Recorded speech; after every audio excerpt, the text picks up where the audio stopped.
नमस्कार दोस्तों।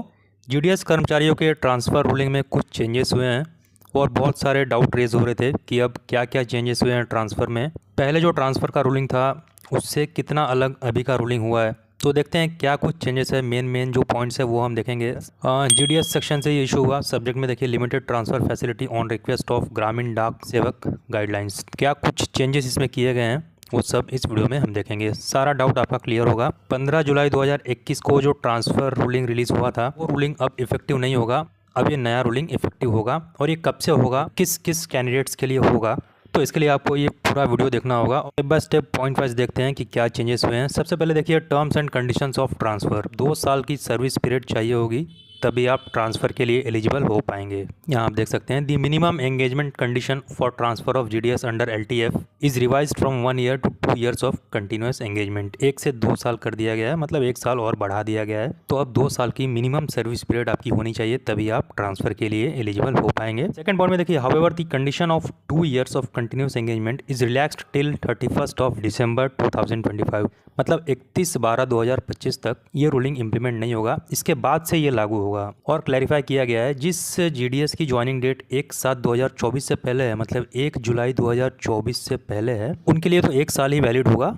लेकिन जिसकी ज्वाइनिंग 1/7/2024 के बाद है उनके लिए 2 साल की मिनिमम सर्विस लगेगी। वही यहाँ पर क्लैरिफाई किया गया है। For the GDS engage prior to 1 July 2024 such GDS may be considered for transfer if they have 1 year of continuous engagement. 1/7/24 से पहले जिन्होंने ज्वाइन किया है उनकी सर्विस 1 साल भी होती है तो वो इसके लिए एलिजिबल होंगे, वो अप्लाई कर सकते हैं। उनके लिए ये 2 साल वाला कंडीशन इंप्लीमेंट नहीं होगा। थर्ड में देखिए, म्यूचुअल ट्रांसफर है। म्यूचुअल ट्रांसफर के लिए दोस्तों 1 साल की ही सर्विस पीरियड लगेगी। तीसरे पॉइंट में आप देख सकते हैं, the condition for transfer under mutual exchange facility will be 1 year of continuous engagement period. तो इसके लिए 2 साल की सर्विस पीरियड नहीं चाहिए, म्यूचुअल में 1 साल ही काफ़ी है। फोर्थ में, the male GDS will be provided 2 chances to avail LTF और फीमेल जीडीएस 3 चांसेस। मतलब पूरे सर्विस पीरियड में अगर कोई मेल जीडीएस है तो 2 चांस उसको ट्रांसफ़र के लिए मिलेंगे पूरे सर्विस पीरियड में, और फीमेल अगर जीडीएस है तो उसको 3 बार पूरे सर्विस पीरियड में चांस मिलेंगे ट्रांसफ़र के लिए अप्लाई करने के लिए। कूलिंग ऑफ पीरियड जो होगा 1 साल का होगा। कूलिंग ऑफ पीरियड मतलब जो समय होता है ट्रांसफ़र का एक से दूसरे ट्रांसफ़र के लिए,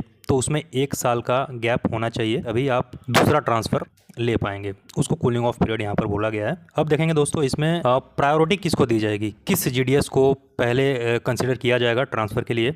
अगर दोनों सेम दिन अप्लाई करते हैं या फिर सेम जगह के लिए अप्लाई करते हैं तो प्राथमिकता किसको दी जाएगी। तो देखिए, यहाँ ऑर्डर ऑफ प्रायोरिटी में सबसे फर्स्ट प्रायोरिटी जो दी जाएगी वो फिज़िकली हैंडीकैप्ड जो जीडीएस हैं उनको प्रायोरिटी दी जाएगी, जो पीडब्ल्यूडी के कैटेगरी में आते हैं। सेकंड में फीमेल जीडीएस अगर है और स्पाउस ग्राउंड पे वो अप्लाई कर रही है, उनके हस्बैंड किसी अदर स्टेशन में ड्यूटी कर रहे हैं सेंट्रल या स्टेट गवर्नमेंट में, तो उनको दूसरे स्थान पर प्राथमिकता दी जाएगी।